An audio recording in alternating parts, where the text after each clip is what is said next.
ఉపాధి పారిశ్రామిక రంగాల అభివృద్ధికి 4,930 కోట్లు. ఇందులో ఎంఎస్ఎంఈ పథకాలు, రుణ సబ్సిడీలకు 2,150 కోట్లు. స్కిల్ డెవలప్మెంట్ ప్రోగ్రామ్స్ కోసము 880 కోట్లు. మహిళా శిశు సంక్షేమ రంగాల అభివృద్ధికి 3,560 కోట్లు. ఇందులో పీఎం ఉజ్వల యోజన కింద 2,200 కోట్లు. అంగన్వాడీ కేంద్రాల విస్తరణ కోసం 860 కోట్లు. మహిళా సాధికారత పథకాల అమలు కోసం 500 కోట్లు.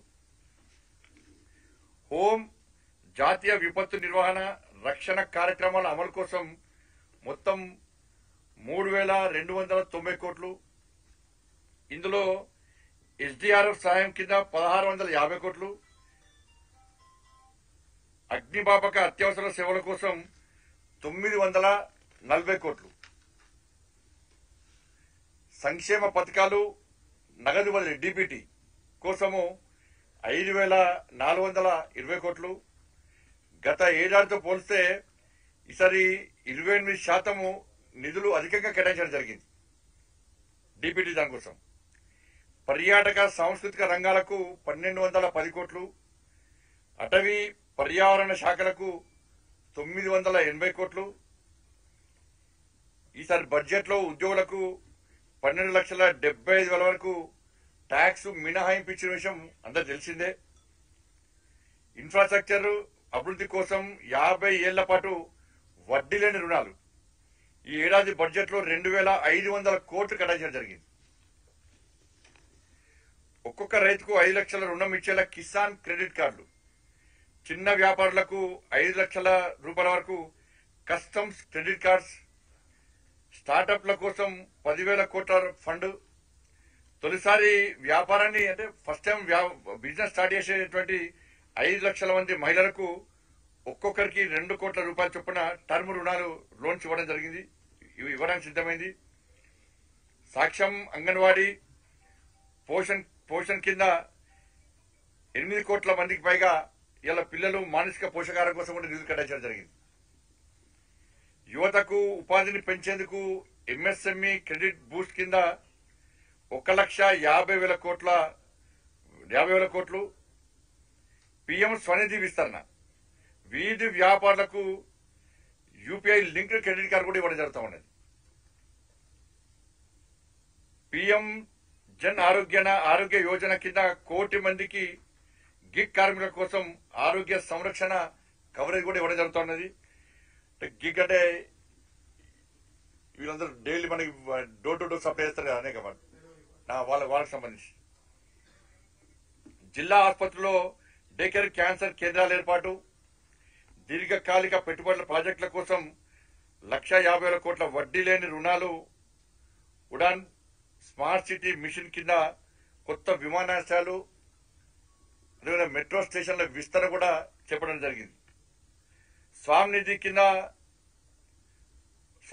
2 కింద తక్కువ ధరకు ఇండ్ల కొనుగోలు చేసేలా 1,00,000 మందికి ఆర్థిక ప్రోత్సాహం కింద 15,000 కోట్ల నిధి.